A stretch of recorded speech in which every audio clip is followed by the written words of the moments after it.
to the Londoners News with me, Stuart Allen. And me, Holly Brencher. We'll be taking you through the news from across London, including how a new music centre is inspiring the next generation of musicians and producers, how urban farms are introducing children to the great outdoors, and how two friends are trying to change the London dating scene.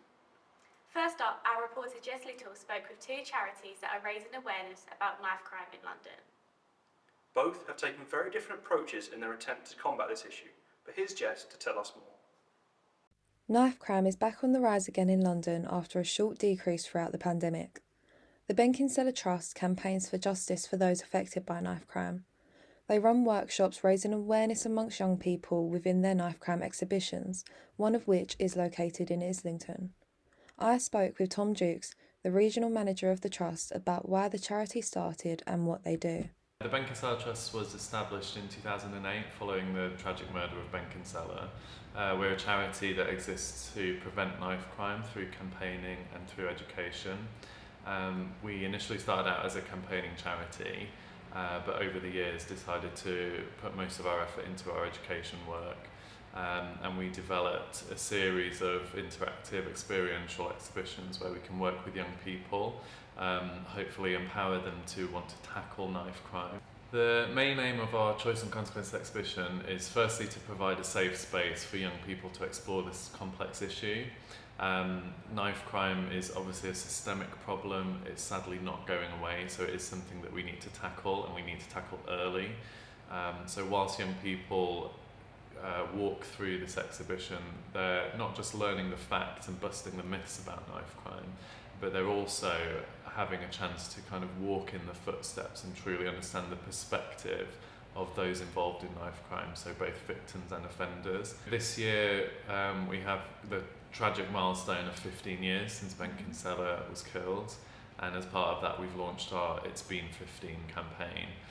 This started on Mother's Day in 2023, and we're using, through partnering with Clear Channel and Saatchi, what we've done is developed a really innovative media campaign, and we've used AI to run adverts on bus stops and other Clear Channel collateral, which are activated every time an ambulance goes past, taking somebody to a major trauma unit. And we get some really hard-hitting, powerful visuals that come up. We did start out as a campaigning charity, and we've had several successful and award-winning campaigns over the last 15 years. Most notably in 2012, as a result of the Benkinsella Trust and lots of other families working together, we were able to convince the government through campaigning and lobbying to raise the statutory minimum sentence for murder using a knife, which was previously 15 years.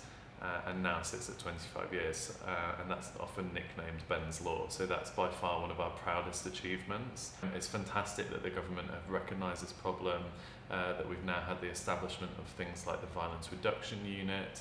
I think what is often forgotten though is that we've had a generation's worth of young people that have lived through rising levels of knife crime, and whilst funding initiatives, programs that are funded under things like the Violence Reduction Unit are fantastic, they tend to run for 12 months or 24 months, and what we actually need is a generation's worth of investment in tackling knife crime to eradicate it completely. The Benkinsella Trust is asking people to join them in taking action throughout Knife Crime Awareness Week, starting on the 15th of May. They want people to make a difference by helping educate others, making a pledge, fundraising and more. Find out how to get involved at their website. As well as charities trying to educate and campaign, there are many trying to bring communities together by turning a negative into a positive. Steel Warriors is a charity that melts down knives taken off the streets and recycles the steel into outdoor gym sets. I spoke to Christian DiPolito and Shakay Khan, who both work within Steel Warriors, about how the charity has helped create a street workout movement across London. So Steel Warriors is about turning the negative into a positive, fundamentally. The charity started out in 2017, and the idea was to build a street workout movement connected by a network of gyms across the country made out of confiscated knives. The idea being here to empower a new generation of young athletes. We tend to try to bring a positivity into something so negative. So behind this, all of these bars are actually made out of melted down knives, and these knives have been taken off of the London streets, well, UK streets actually. And we want to bring a safe space for no matter what background you are, age groups. We want to build a community where it's safe for you to come and train and basically let off a little bit of steam.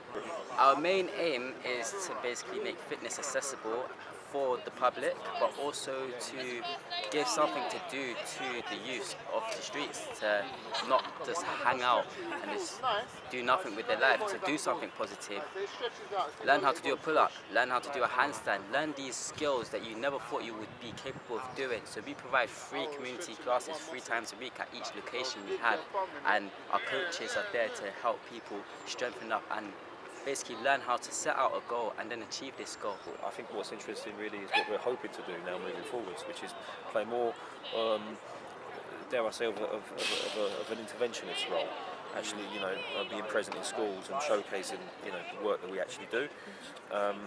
And so, I suppose the attempt is to be more proactive and less reactive to a problem that really, seems to be intensifying.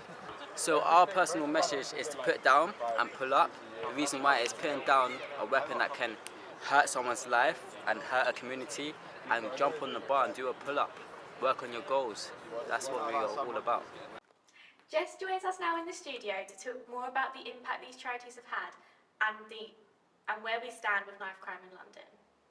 So Jess, just how much worse has the issue of knife crime become in London over the recent years? So I think it's obvious that knife crime has become increasingly worse over the years in and around London. So speaking to Tom from the Bank and Cellar Trust, he shared with me some figures that showed how shocking it actually has become. He told me that in the last 10 years, knife crime has risen by over 50%. And figures released from the Office for National Statistics in March 2023 showed that knife crime offences account for the highest proportion of homicides in England and Wales since World War II, accounting for 4 in 10. And if you look at young people specifically, it's 7 in 10. So that means for every young person that's been murdered in England and Wales in the last 12 months, 70% have died as a result of someone carrying a knife. And I think that really just goes to show how much worse the issue has become in the last few years. Yeah, those statistics are really, really shocking. But can you tell me more about these amazing charities and what they've managed to achieve? Yeah, so on a brighter note, they have managed to achieve so much since they've become. Steel Warriors has just done remarkable things for their communities. What they've done is they've melted down knives that have been taken off the UK streets and built them into outdoor gym sets.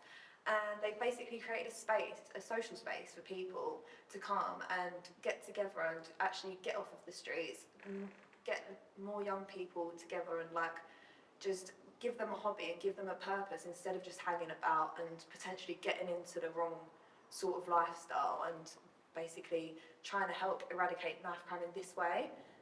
The fact that they've created these gyms from knives taken off the streets just goes to show how they've taken a step further. So they're getting rid of a weapon that could actually end somebody's life and also creating a space where people can come together. And since 2008, the Bank and Cellar Trust has worked with over 30,000 people directly and hundreds of thousands of people indirectly through their online resources. One of the most amazing things that Tom from the Bank and Cellar Trust told me that they have managed to do by campaigning and lobbying is in 2012 the government actually raised the statutory minimum sentence for murder using a knife from 15 to 25 years, and this is often nicknamed Ben's Law because of how much involvement they had in making this happen.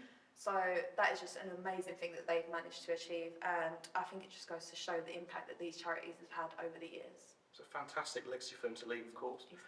But how important is it for charities such as the ones you mentioned there to keep fighting for justice? Well, from some of the daunting figures I told you earlier, I think it's obvious that we do still have quite a long way to go with fighting knife crime to eradicate it completely, but it is possible. So from speaking to these charities, I've found that it is entirely preventable, but we just need to go the right ways about doing it. So both of them said to me that they think that we need to provide more effective education, potentially in schools, and effective intervention services for young people. And all of this will be strengthened by an effective system of enforcement and policing. Okay, so could you tell us just a tiny bit more about the AI campaign campaign that the Benkinseller Trust hosted. Yeah, so this is just an amazing campaign that I don't think I've ever seen or heard of anything like it. When Tom told me, I was just shocked at how far technology's actually come.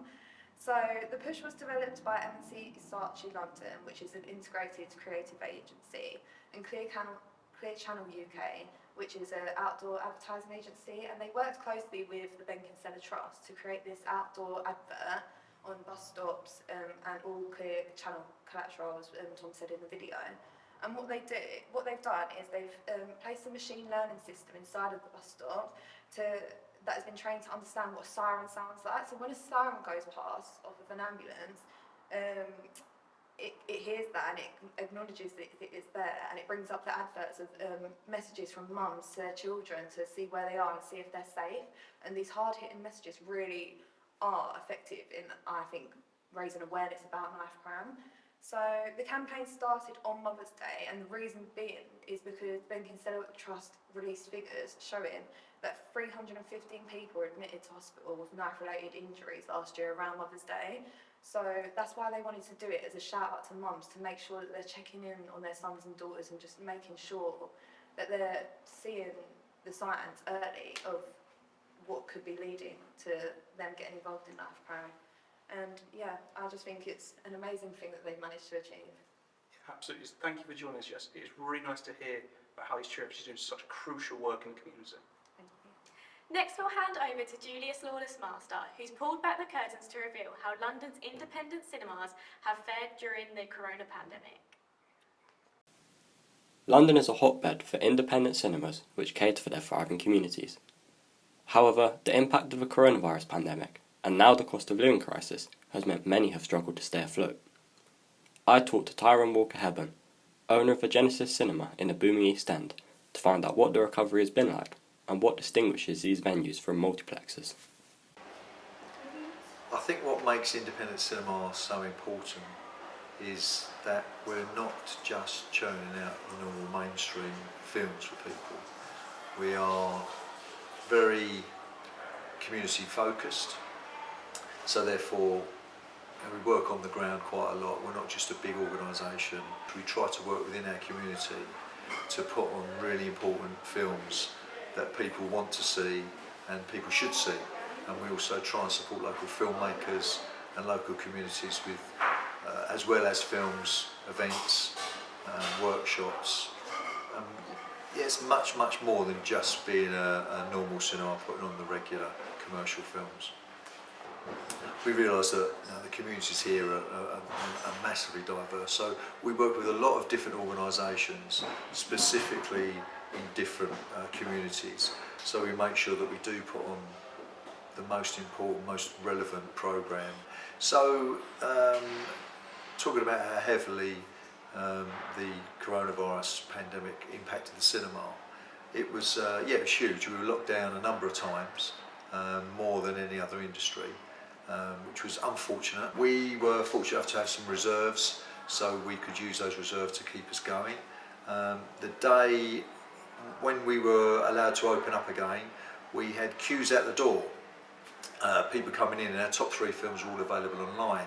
So it kind of dispels the myth that streaming services were going to kill the cinema, because people could have watched all those films for free online, but they decided to come to the cinema because you've got that community environment. Unfortunately, it's not been a straight recovery. There was a lack of product. Then we've obviously had the cost of living crisis. Energy bills have gone up. The invasion of the Ukraine. So it's been very bumpy. Product supply has also been quite difficult. There's not been the consistent, very good films coming through. We normally do really well during award season, but that hasn't really happened this year. What I think the future holds for independent cinema is, I think we'll be fine. I think the cinema industry has faced a number of challenges over its 150 year history, and we always get through it because it is still a relatively cheap night out. It's a very safe way to spend a couple of hours. It's a great way to escape, and I think more than ever we all need to escape for a couple of hours. I also visited Chiswick Cinema, which opened towards the end of 2021, and spoke with acclaimed BBC broadcaster and film critic Philip Bergson. He shared his thoughts on the purpose of independent cinema and the main challenges these establishments face. The purpose of independent cinema is to give a voice to different filmmakers and for audiences to see different kinds of films that the mainstream normally would never show. And these could be classic films, these could be low-budget British films, or increasingly they could be European or international films.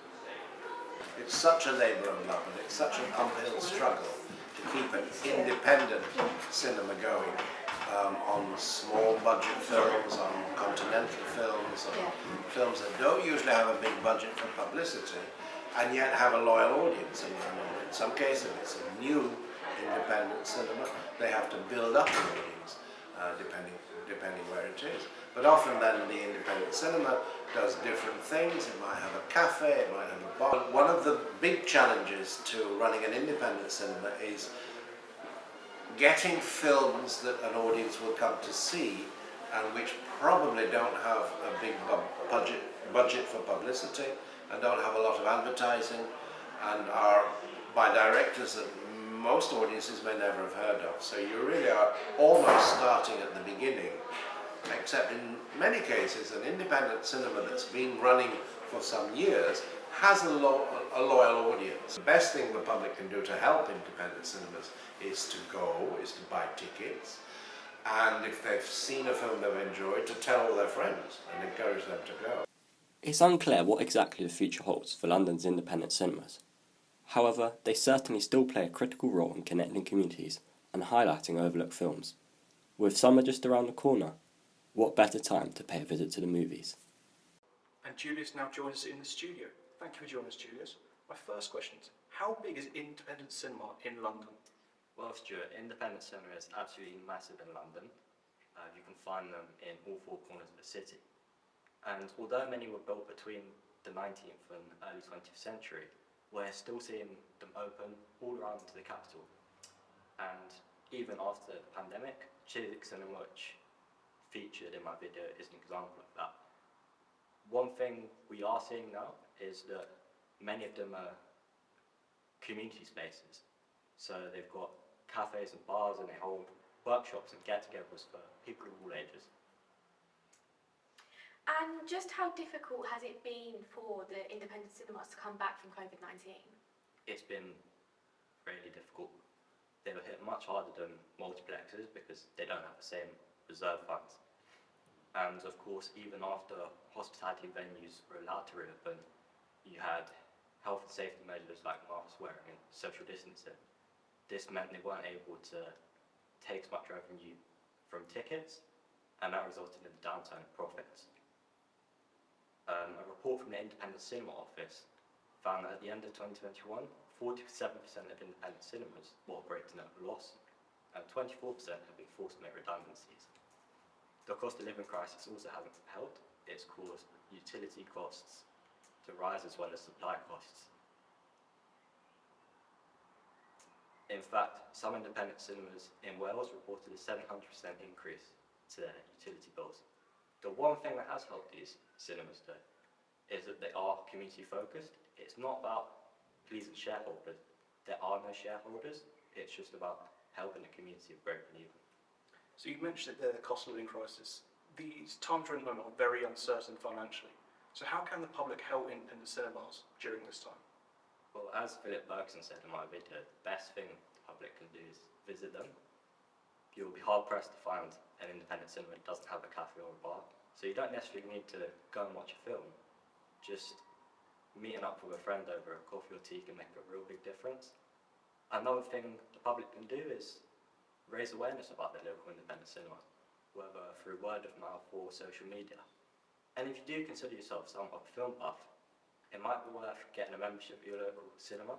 This comes with perks such as free tickets, exclusive screenings and discounted snacks, all while helping to sustain these vital spaces. And following on from that, what are some of the things independent cinemas have been doing to assist their recovery? So this is actually something I asked Andrew Woodyer, who's head of promotions and marketing at Rio Cinema, and he said a big part of this has been tapping into those local communities and really trying to welcome people back to cinemas. So there's been a form of concessions, particularly for the over 60s, and holding more school screens. Now, this isn't exactly something new. I mean, I actually went to the real cinema as a primary school student. But there definitely has been a focus on increasing disabled access. For example, it's now a common practice for many independent cinemas to have wheelchair access. Another thing independent cinemas have been doing to pique the public's interest is holding unique film programs. So this would be structured screenings of films from a specific country or a specific director. And that's actually a really good way of highlighting local talent within that area. So finally, Julius, what do you think this summer's going to bring for independent cinema? Well, I mean, it's been a hard time over the last few years for independent cinema, but I think summer looks really promising. We've got some big releases such as Fast X, Spider-Man Across the Spider-Verse, and even a new Indiana Jones movie. So I think these will get audience members in. And as well, with it being summer, even though people do want to be outside, when they want to go and watch a film, they're not really going to want to do it indoors on Netflix. They're going to want to go out with their friends, go to a cinema. Now, what a lot of cinemas do to accommodate for summer is they'll change their opening hours. So they'll hold late night movies so that people don't have to forego soaking up the sun to watch a film. So with all that in mind, I think the future looks bright for independent cinema. After everything they've come through, the only way is up. Thank you, Julius. I hope the indie cinemas are able to make a full-time recovery. Next we have Isabella Thornley, who went to a new industry standard music venue, World Heartbeat, located in 9 Elms, Wandsworth. For those of you who don't know, World Heartbeat is a charity-run music academy that aims to teach disadvantaged children in southwest London. I'm Sahana Guerrero, and I'm the Artistic Director and the founder of World Heartbeat Music Academy. I founded this music academy to really fulfill a need in our community and in our society, and to give children from all backgrounds, particularly from lower income backgrounds and disadvantaged backgrounds, the chance to learn music. I founded the name World Heartbeat because we all have a heartbeat, and every human being in the whole world has a heartbeat. And so there is so much that unites us in the world, and music can really play its part in uniting and bringing joy into the world. We take away barriers so that children can really just learn music without the financial barrier, without the economic barrier, without the genre barrier, just by joy and engagement.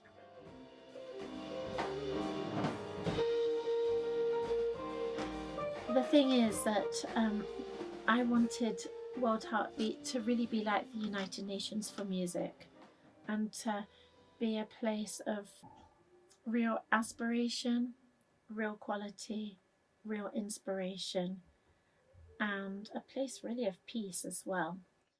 We're in a brand new area. It's a new regeneration area. There's 25,000 new homes in this area. Everything is new. A few years ago, it was concrete and pours in the ground. So it's a really incredible opportunity. But when you start something from new, you have to build up a musical community from the ground up. I'm really excited about World Heartbeat because I really feel like it's really modern and can really play its role in helping the world and really being a home for children, a home for musicians, a home for the community, and a binding place.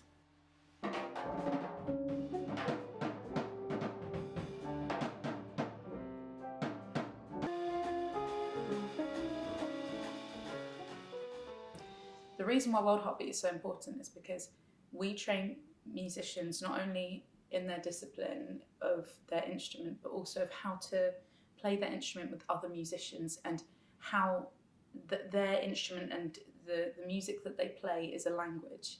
And that's why it comes back to that full circle thing of us being a family and how to communicate with each other. We want to prepare our musicians for playing in the real world and playing outside. You know, we speak to everyone exactly the same. We speak to the children as we would speak to other musicians who are adults, you know, because we want them to understand that this is a lovely pathway into the music industry. It doesn't have to be, you know, a scary journey, you know. It really is an incredible place because it's so inclusive. Where you're seeing us now is in kind of the space where you can see people who've had faith in us and who have supported us all the way. They've made this be our second home. It's now our concert venue and recording studios, and you'll see all around here there's so much love and effort that's been put into this space, and it's all for the sake of young people, such as myself. So I was a young musician from the age of 16, studying here, and then over the years I then eventually became one of the vocal teachers and guitar teachers, and I run the songwriting courses. Because we've got a broadcasting room where we have our own radio station. We have many more practice rooms because we have been in desperate need of space. We have so many students who need the space and the opportunity to discover their instrument and discover their understanding and role in what we're doing.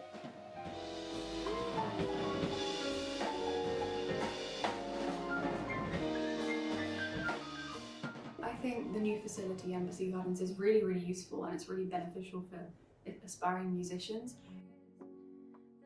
I started writing songs really recently. I didn't think that would ever happen, I just thought it'd be fun. And today I went to record the songs, which is, again, I never thought this would happen, so it's really incredible. And I think the good part of starting music from a really, really young age is that you can experiment with lots of different instruments, lots of different ideas, so you know what fits you and what's right for you. Songs I write with Sean, if something happens, if I had a bad day, I go to the studio, I kind of just like let it all out, and it also helps me control my emotions, as like cringe as it might sound. It really does. I think it's because I love music so much, and it lets me express myself however I want to, and it really has taught me to be more confident. Music really helps me take out my emotions, and it's really good, so it helps me calm myself.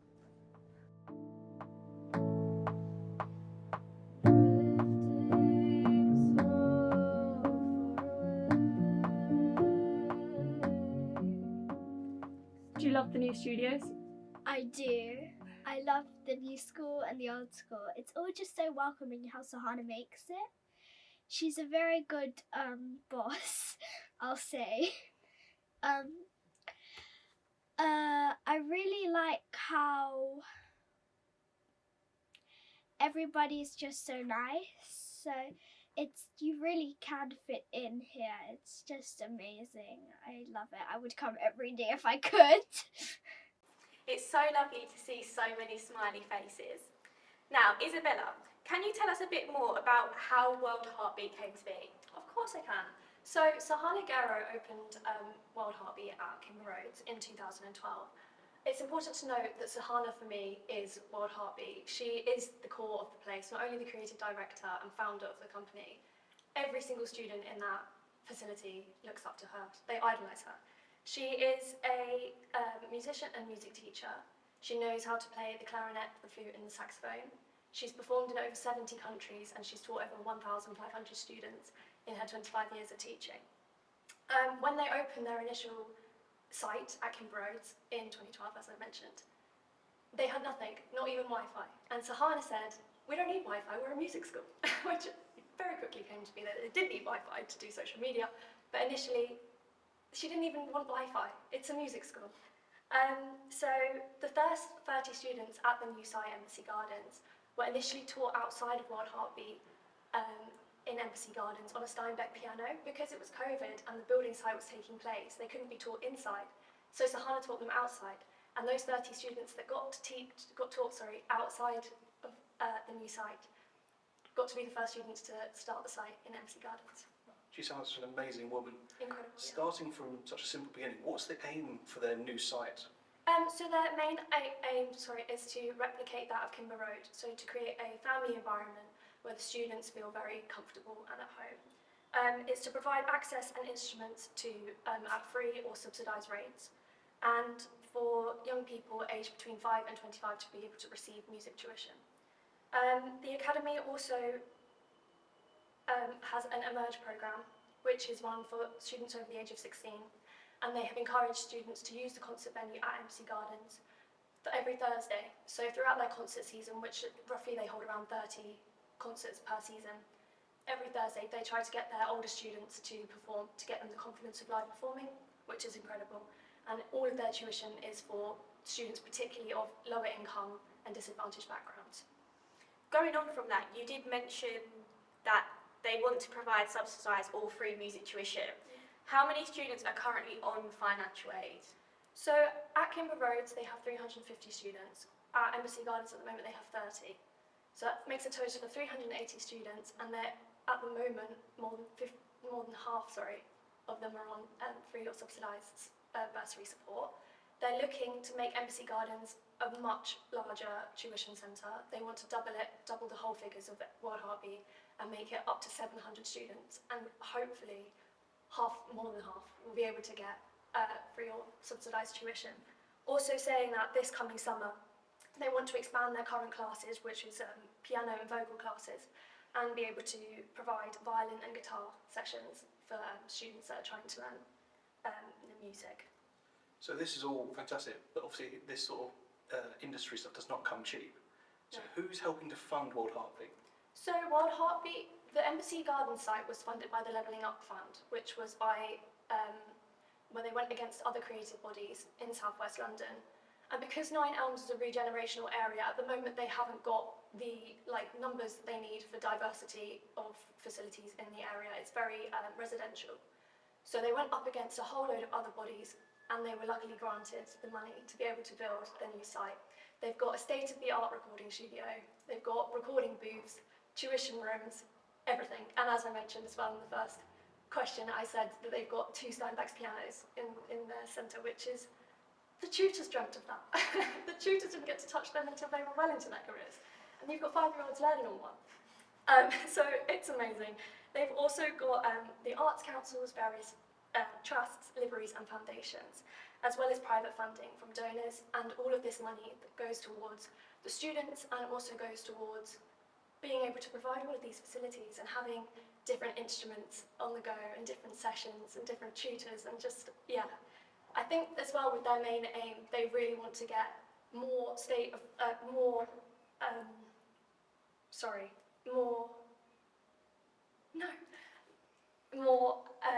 known and recognised musicians in, because it's not just a place for the students, it's also a place for the students to be able to learn about new music cultures and different themes of music by getting professionals in as well. Thank you, Isabella. It's lovely to hear about a flourishing charity in the area near us. Up next, over the past decade, young people's interest in motorsports has declined, but West Surrey Racing are trying to change that. My co-host Stuart went down to their Sunbury-upon-Thames HQ to see how they're doing just that. Motorsport has been ingrained into British history for nearly a century, with the first British Grand Prix held in 1926 at the Brooklyn Banked Oval Track.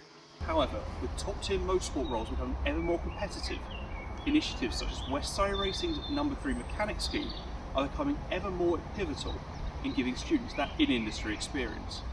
The scheme works by putting a mechanic in training in alongside the race team for race events and in the factory in order to hone and sharpen skills and find strengths and weaknesses they can use in future endeavours. To find out more, I spoke to West Surrey Racing's team manager Carl Mitchell and managing director Dick Bennett to find out how they're giving those students that all-important chance. So I'm Carl Mitchell, I'm team manager at West Surrey Racing. Well, how do I describe touring cars as a sport? It's a very close-knit team of people, I guess, trying to operate at the highest level, but without sort of like your F1 budget. So as much as we try and present everything to the highest level, we try and work at the highest level. We're still trying to do that as cost effectively as possible because the budgets simply aren't as big as maybe what other formulas would be. I actually joined myself as a number 3 mechanic off the back of some work experience. It can be a very varied sort of job description, if you like, and it all depends on how far they are with their progression within the industry. You know, you can have a number 3 that's never touched a car before, has maybe come to us and said, look, I want to get into motorsport, I'm not really sure where to start, but I'm willing to learn. You know, can you show me what you guys do? And that will very much be a case of that person's there as a spare pair of hands, that they might be getting parts from the truck for us, simple things like looking after the presentation of the car and the garage or the pit equipment, even something as simple as being an extra pair of hands to carry something to the grid for us. But what we're doing is we're exposing them to that atmosphere.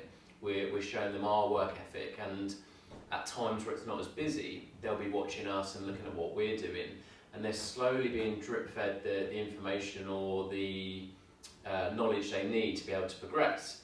We support a lot of young talent coming in through the colleges, sixth forms, and we try and work off the basis that if someone has the right attitude to learn, we're happy to teach them. And it's actually quite nice getting them at that stage where they're open to learning new ways of doing things, and it creates a very sort of bubbly atmosphere, and one where people are willing to learn but also willing to teach.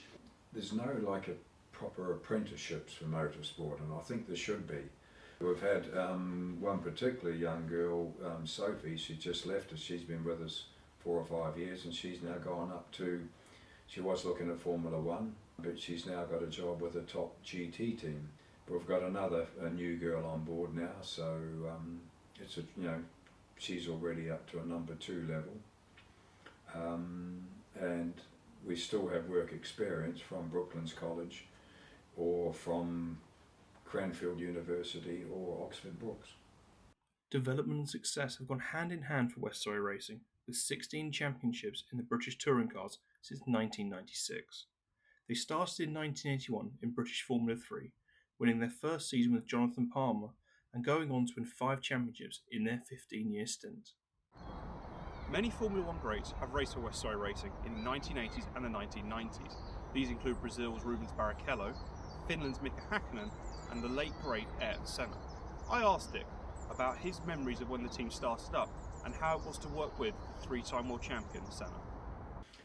Ayrton Senna was, when he joined us, he was Ayrton Senna de Silva when we did the non-championship race in the end of '82 at Thruxton. We did a half-day test with him at Snetterton, and straight away I could tell this guy is talented.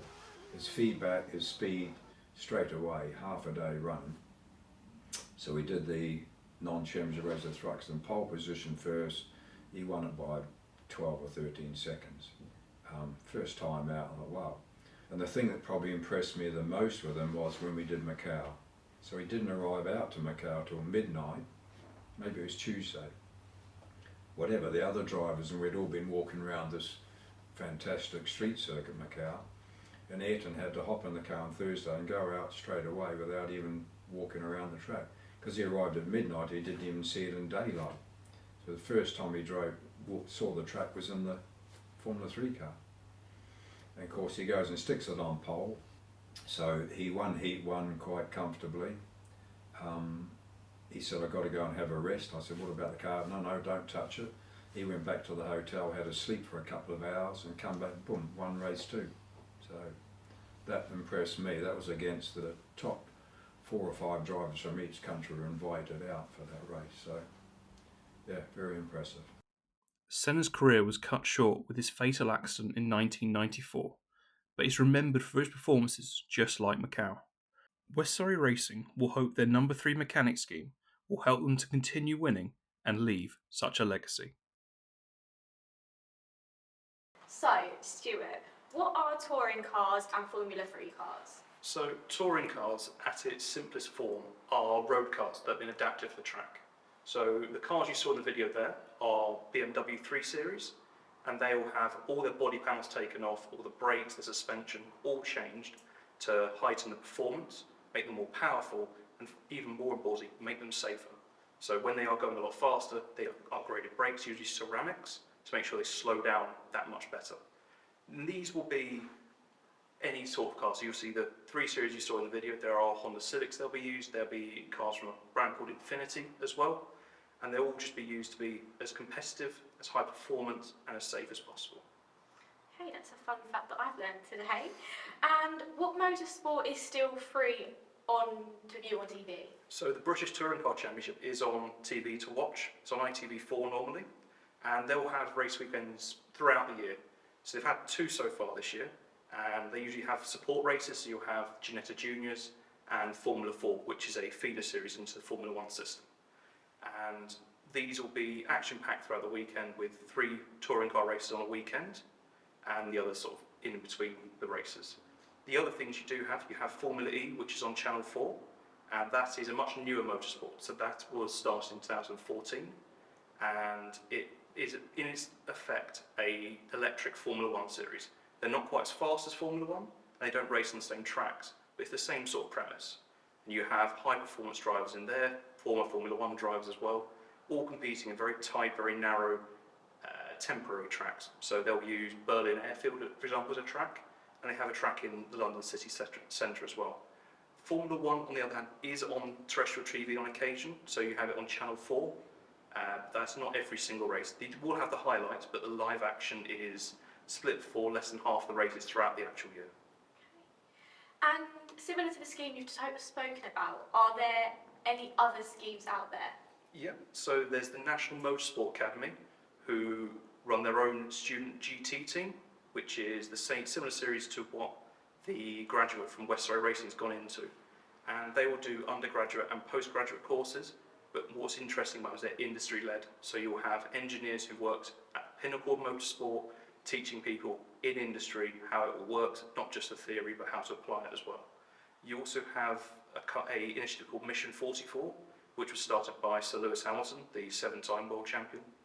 And that is in partnership with Mercedes F1. They've called it Ignite, and it's to basically bring disadvantaged ethnic groups and people into STEM, which is science, technology, engineering and maths, and to reignite that passion that may not have been there for many, many years in terms of education. Okay. And how have West Surrey Racing done so far this season? So as I said, they've had 2 rounds of the championships, that's 6 races. They are the actual defending Constructors' champions at the moment, so they are looking to repeat that. They've not done quite as well. They only have 1 win in the 6 races with their 4-time champion Colin Turkington, and outside of that, that leaves the Constructors sitting in 3rd. Colin himself is in 4th position, but they're going to Snetterton, which is the track last year where they won 2 out of 3 races, so they'll be hoping to bounce back and have a similar performance there. And lastly, with all the drivers they worked with in their history, who did Dick think was the fastest? So he has a few options to pick from. As we mentioned there, Ayrton Senna was a driver who was fast at every single level, whether it be Formula 1, Formula 2, Formula 3, he was lights out one of the fastest. But he actually said Mika Häkkinen, who was a driver that came through later, was probably faster. So Mika Häkkinen won 2 world championships, beating Michael Schumacher. Now, people will know Michael Schumacher's name is one of the greatest to ever do it, but in the Formula 2 era, Mika Häkkinen was one of these drivers that would be very relaxed out on the track, in the paddock, and then when it got to the track and the helmet came on, he was completely focused, nothing would faze him. He did also mention Rubens Barrichello, who was another driver that came through their system, but Rubens' problem was he was fantastic to drive for 1 lap, but when it comes to the race start, his reaction time was less than adequate, and he would always end up dropping to 6th or 7th when he started on first. Well, thank you, Stuart. I'm really intrigued where this new sport's going to go. And now for a breath of fresh air. Our reporter, Holly Nichols, visited Vauxhall City Farm to find out how spending time in the great outdoors can benefit the children of London.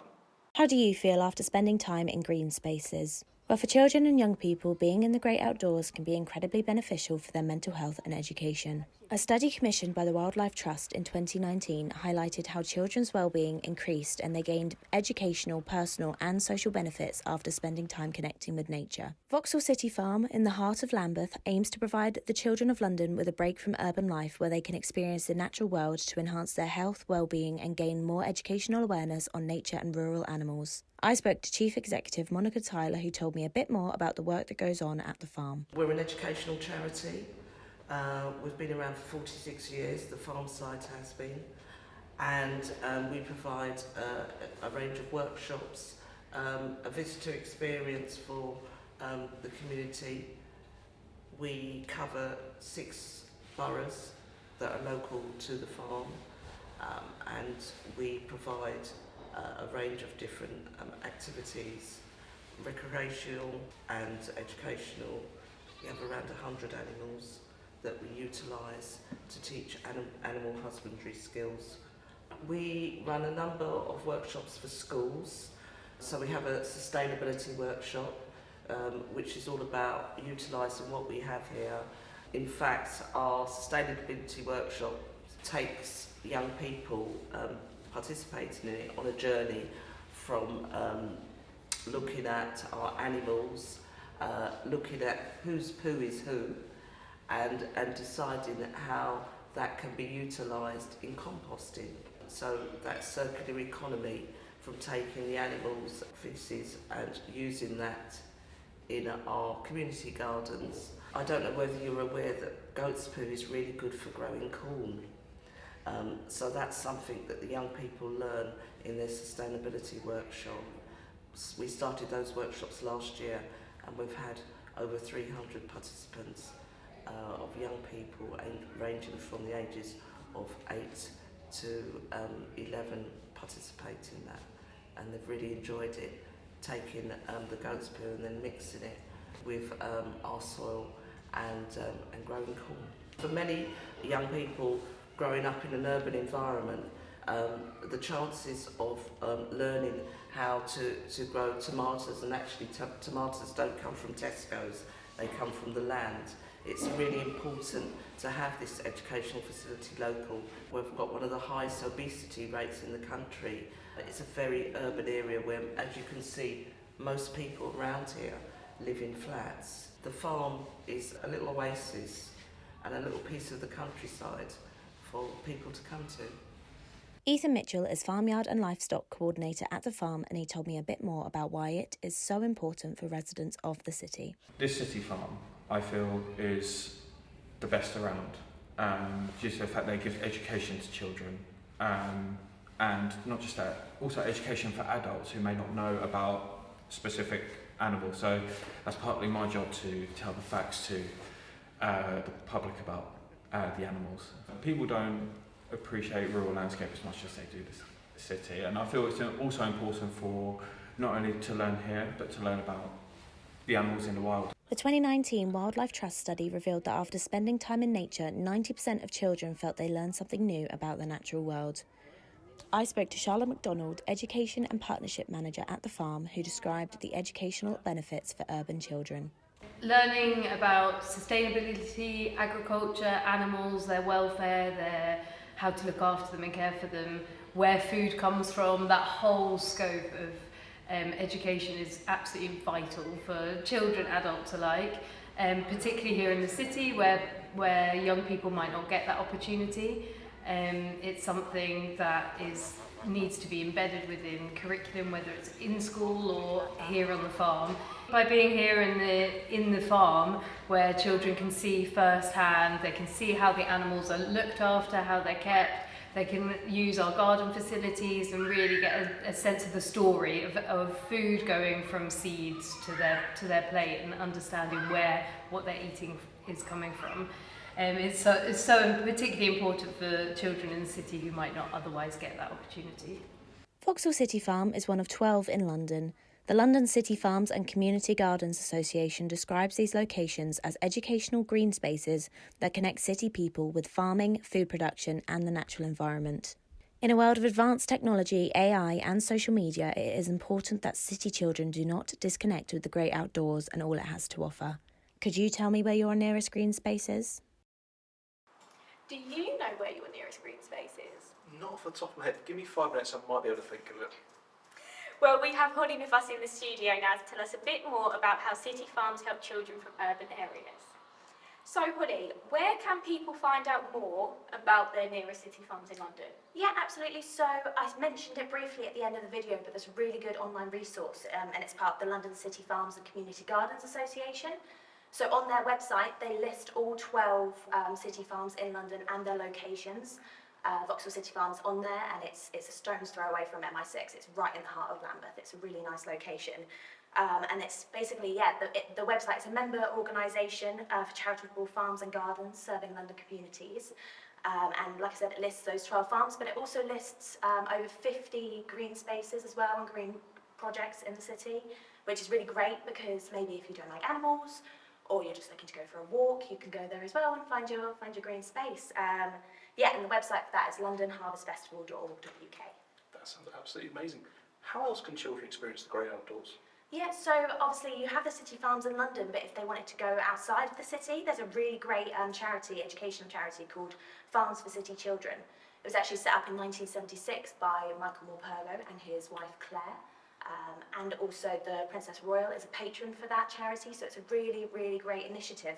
And what it does is it takes children from disadvantaged backgrounds or urban backgrounds like London, for example, and they can be for a school trip or they can be from a children's home or whatever, and they take them for a few days to one of their location farms just to experience the great outdoors really, and know what it's like to live on a farm, know where their food comes from, experience the animals. And that charity has 3 location farms, one in Devon, one in Gloucestershire and one in Pembrokeshire. I need one of those breaks, Holly. Going back to Vauxhall City Farm, however, what educational courses are on offer there? So Monica spoke a little bit about it in the video. She mentioned the sustainability workshop, which is a great opportunity to teach children about their carbon footprint the impact that has on the planet, because I think a lot of children, surprisingly, don't know what their carbon footprint is, and it's a really great opportunity to teach them about that. Like I said, the impact on the planet. So that's one of them, sustainability. They also have land to lunch boxes, which is basically teaching children where their food comes from, how it ends up in their lunchbox, because like Monica said in the video, I think a lot of children do have a habit of thinking tomatoes and carrots come from Tesco's, but in reality, obviously, they come from the ground or they come from plants. So that teaches them about that and the route of how it gets to their lunchbox. And then the third and final one is meet the animals, and that just basically does what it says on the tin. They take them around. They've got over, I think, around 100 animals at the farm, from alpacas to chinchillas, and it teaches them about their adaptations, their habitat, their diet as well. So that's really great as well, and I think that's probably a favourite with the kids at the farm. All that's so important to making children that are aware of absolutely everything around them. Definitely. I was wondering if you could tell me a little bit more about the 2019 Wildlife Survey Trust. Absolutely. So it was an investigation carried out by the Institute of Education at UCL and obviously commissioned by the Wildlife Trust to evaluate the impact that experiencing nature has upon children. So the Wildlife Trust took 450 primary school children and took them into wildlife activities. And it was one of the largest studies into the effects of outdoor activities on children's well-being, so it was quite a big study. And the outcome of that was that 90% of children, after doing those activities, felt that they had learned something new about the natural world, and 79% actually felt that their experience could help with their schoolwork, so it was really, really positive. And after that study as well, the Wildlife Trust called for every single child in the UK to have a 1-hour daily nature boost. Which I think is really important, and for children living obviously in the city it's not that easy, so it's really great that these city farms are available. Linking on to that daily nature boost, how important do you think green spaces are for children? I think that the research speaks for itself, definitely. I think with the climate and ecological crisis and the discussion around that becoming increasingly more prevalent in day-to-day life, it is really important that children start having these discussions, but not only children, adults as well. and learn about like the sustainability, where things grow, how things grow as well, and our animals and their habitats. It's really important. And also just to get out in nature and experience the green and the great outdoors. I mean, personally, I grew up in the countryside near a farm, and I don't think I would forfeit that experience to have grown up in the city. Yeah, thank you, Holly. It is always great to spend some time away from the hustle and bustle of city life. Now, from city farms to city dating. We're now going to explore the London dating market with an app that promises to take dating offline. Our reporter, Ruby Smith, went to an event run by the dating app Thursday to find out more. I wanted to explore how the dating app Thursday is helping Londoners meet in real life, so I attended a singles event in Shoreditch and spoke to the founders, George Rawlings and Matt McNeil Love. Thursday is a dating app that works one day of the week. We encourage members to match, chat and meet that same day to encourage sort of spontaneity and excitement. We also host a load of events. And when we say events, we don't mean sort of cliche speed dating events, we mean just a bar where everyone is single. So when you download Thursday, if you download it today, it's a Tuesday, you'll actually see a countdown until Thursday, so you won't be able to use the app until Thursday comes about. You will be able to create an account and build your profile and things like that though. So you basically flick a toggle to opt into dating that coming Thursday. If you're not available to go on a date that Thursday or go to an event, you flick the toggle off, and by flicking it to the right, which means it's green, it's on, you're thrown into basically the pool of people that want to be part of that coming Thursday. The app will then activate on Thursday. You'll see people around you on a map. Your full location is actually fuzzed, meaning people don't actually see exactly where you are, but you'll be able to see other profiles that meet your criteria in your area, as well as sort of events and things sort of popping off on the map that look really cool. So there's a lot going on Thursday, and then you can either choose to match and meet someone that day. And remember, you don't have to meet them that day. That's what the goal is, to speed up the process. But it's not like the Thursday police are going to be coming out on Friday to say, hey, you're not on a date on Thursday. If you've matched and you've connected and exchanged numbers and you've organised a date for a different day, that's totally cool.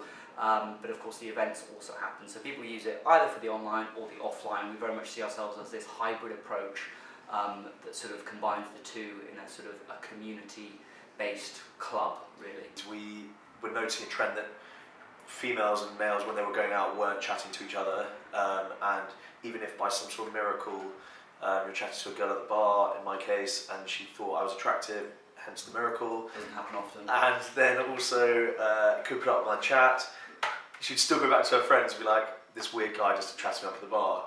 And we just thought that was pretty mind-blowing, and not because we're arrogant, but because people sort of lost the art of conversation and can't engage with each other. I think that's happened as well because of the reliance on dating apps for the last 10 years. Tinder invented Swipe now. It's been around for 10 years, and we've kind of become numb to it, where matches are not resulting in dates. It becomes more like an ego hit, a bit like getting a follower like or a follower on Instagram. And matches were just not converting into real life dates because it's just the norm to do that, where it's almost like gamified, where it keeps you on the app. So of course our concept of time boxing this into one day of the week, where everyone you see on the app wants to go on a date that day, makes it much more exciting, and it also plays into our sort of brand called Thursday, which is just the one day. What people need is to see each other face to face as quickly as possible and then work out if there's a spark. Because there are old adages like opposites attract, so therefore, do you want to be too similar on a dating app? I don't know. But we also say that dating is within reason a numbers game, and I don't say that in a sort of promiscuous way. I say that in a way where people need to sort of get in front of people more often. And this concept of going to a bar where everyone's single is a new concept, and we have to educate people and try to change a culture of how people behave in these environments. It's new to people. It might seem daunting at first walking into a bar and everyone's single, but we've done over 1,000 of these venue takeovers. Remember, when I say bar, it could be fitness classes, it could be museums, it could be dance games classes. Night, dance classes. You go to a lot of them actually, don't you? The South very good at chat. It's a new thing to a new way to meet people, and it's working really well. I think the events are popular because people nowadays are so focused on their phones, and online dating I think has got to a place where we're all so focused on online dating, it's got quite toxic, and coming to an event where everyone is single, it's really refreshing.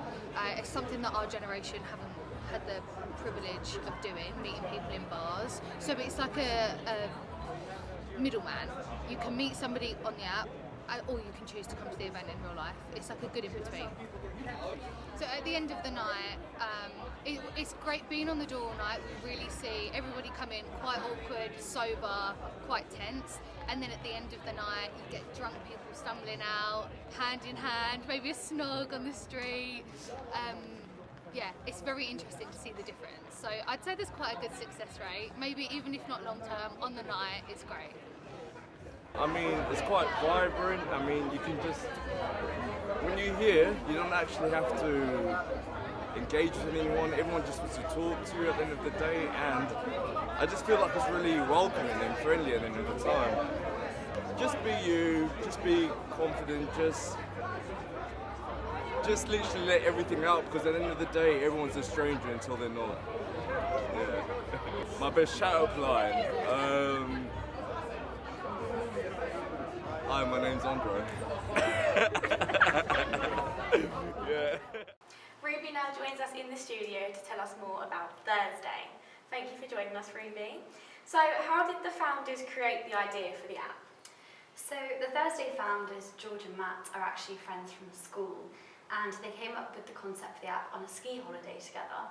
The funny thing is, George was actually meant to bring a girlfriend, but following a breakup, he brought Matt instead. But it'll probably be the best decision he ever made, because that's where they came up with the concept for the app.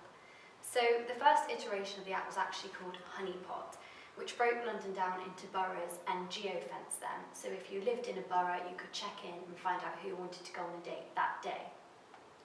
Unfortunately, they struggled to get enough users on the app, but they knew it had potential, and they also noticed a spike in usage on one day of the week, being Thursday.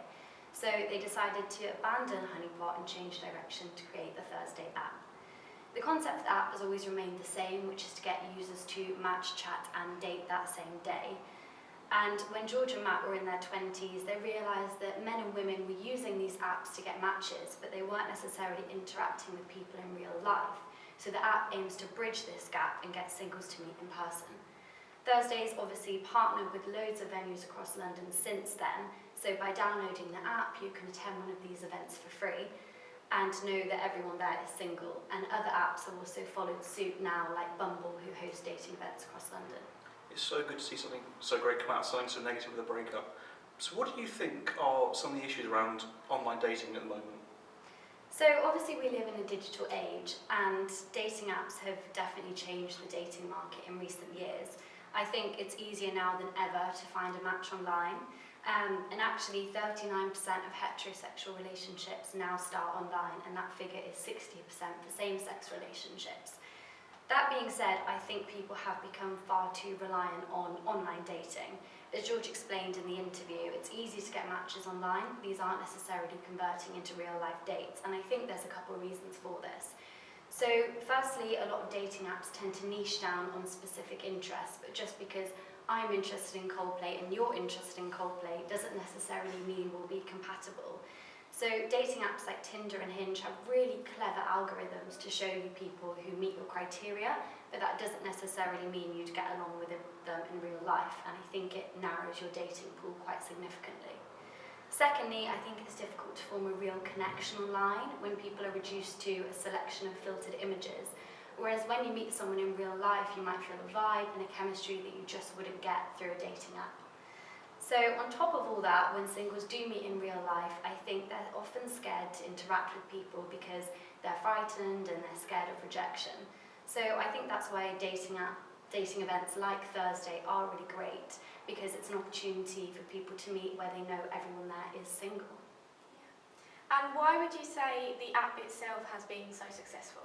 So, according to Matt, dating apps are the most downloaded, deleted and re-downloaded app on the App Store.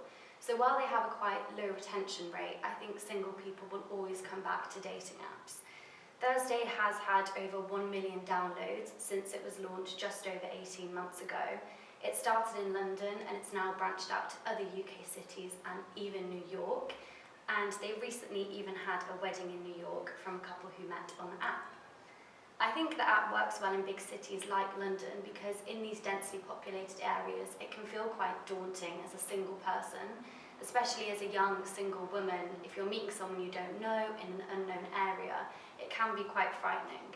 So I think dating events are a really great place for people to meet because everyone on the app is vetted, the security is vigilant, and the events are usually in busy public places as well, so you know that they're safe. As I said earlier, I think some people are too reliant on these dating apps. However, I think some people do face dating app fatigue, where they're bored of just online scrolling and they actually crave that real in-person contact. So in that way, I think people are quite old-fashioned when it comes to romance and would rather meet someone in person than match online. So I think as long as people are looking for romance, dating apps like Thursday are here to stay. Amazing. Thank you, Ruby. And finally, the puppy yoga craze has taken the UK by storm, becoming very popular not only with social media influencers, but also with the general public. My co-host Holly went down to a studio in Camden to find out more. Puppy Yoga Company offers a unique experience where yoga meets puppies. Yoga is a great way to ease stress and anxiety, increase flexibility and improve sleep. Interactions with pups has been proven to reduce blood pressure, release relaxation muscles and reduce stress levels. I went to Camden Town and spoke to Sabine Appleby, who was the yoga instructor for the day.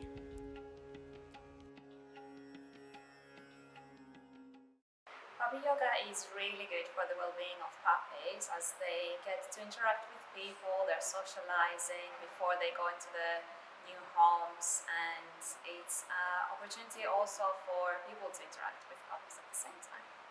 The health benefits for the humans that come to the yoga side as well and then interact with puppies is mainly on their mental health. And you can see that after the classes they leave very happy, there's positive vibes, and yeah, just have positive things to say about it. I'm not sure if there are any rules to puppy yoga, mainly to have fun and be relaxed as well. So I think it really helps that we do the yoga first and then they have the puppy, so they're quite relaxed, because sometimes it is the first time that they have an interaction with a puppy. And I guess the one thing I would mention is how you hold the puppy, but that is usually explained on the sessions as well.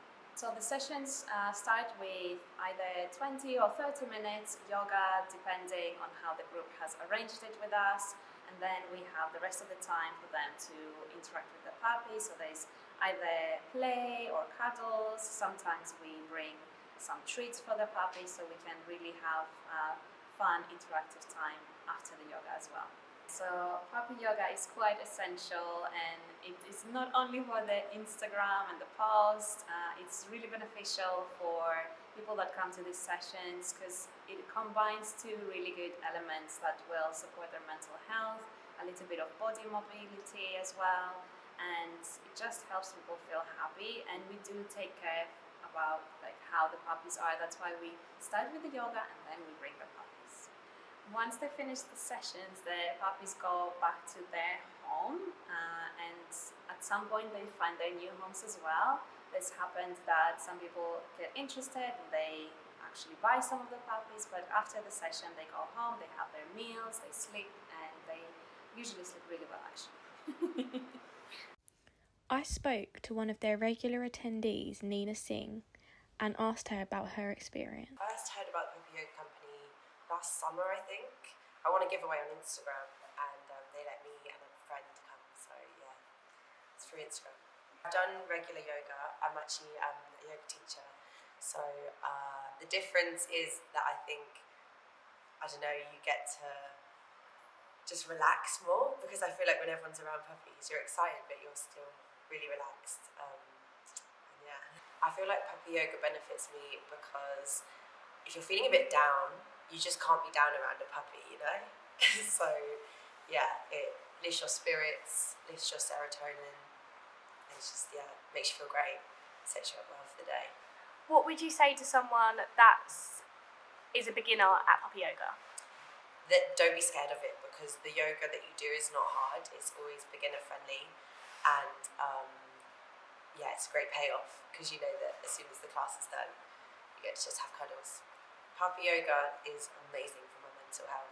I'm going to do it more often because it definitely lifts your spirits, it keeps you just really happy, and yeah, so just a nice memory to make, I think, especially when you bring a friend. I think like it's just a nice thing that you can look back on and look at the photos and stuff.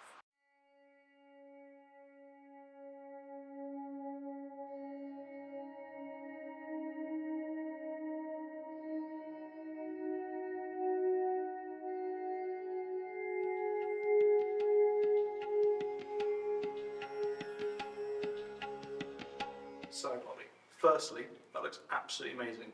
I'm rather upset that you didn't bring one back for us to play with. But firstly, what does yoga do for the mind? Yeah, so yoga has been shown to lower stress hormones in our bodies while simultaneously increasing beneficial brain chemicals like endorphins. So, as some people may know, it is Mental Health Awareness Month as well this May, and yoga is so incredible for your mental health, as both our interviewees stressed in the video. The feel-good chemicals help decrease anxiety and improve your moods. There are also benefits beyond the mat, such as heart benefits. Yoga can help lower blood pressure, cholesterol and blood sugar. It's also amazing as yoga is suitable for all levels and all ages. It's something really easy to get into then. So how popular is yoga in the UK? So, around 20,000 to 30,000 yoga classes are taught each week in the UK. The interest in yoga in the UK seems to have hit its absolute peak during 2020, during the coronavirus, which, when search interest went through the roof, it was because everyone was at home, everyone didn't know what to do, and you was secluded to your own home. In July 2020, this was around when people was trying to start going back out again and things like this. So the search interest did drop back to normal once quarantine ended. However, most people now do go out to the classes. So obviously the puppies have to come from somewhere. Where do they come from and what happens to them after the sessions? So, the pups in this video were bred by the Brooks family. They have been breeding for over 40 years and now also specialise in breeding therapy and assistant dogs. The pups in the video were up for adoption. I'm assuming by now they have been taken up. But however, if you do go along to a class, sometimes the pups are up for adoption, meaning if you like a pup or you build a connection with a pup, you could have the opportunity to adopt and care for them for years to come. Some of them, however, are automatically going to services such as mental health, and they are being trained within that facility. And also, with the pups that were there, they were all named after Valentine's Day, as they were born on Valentine's Day. So the ones that you saw, they ranged from the names of Valentine's, Cupid, and I believe one of them was also called Chocolate. That's lovely. So obviously public yoga classes might not be for everyone. So what other experiences does the puppy company offer? So the puppy company offer multiple experiences. As if you're not happy to go to the public classes, they do offer private classes. So if you just wanted to go with a few friends. Also, they do things like birthday parties, hen parties, and they also do corporate dues. So they can come to the office with the pups and a yoga instructor, and you can have a session right in the office. This is obviously really important if you're having a long day at work, and then you can just do some yoga and cuddle some puppies. Thank you, Holly. I'm really just for everyone who got to take part in that, I really am. That's all we've got time for today. Thanks to all our reporters for joining us. Tune in next time for more of the best stories London has to offer. I'm Holly Brencher. And I'm Stuart Allen. Thank you for watching the Londoners News. Don't forget to check out our socials that you can see on the screen below.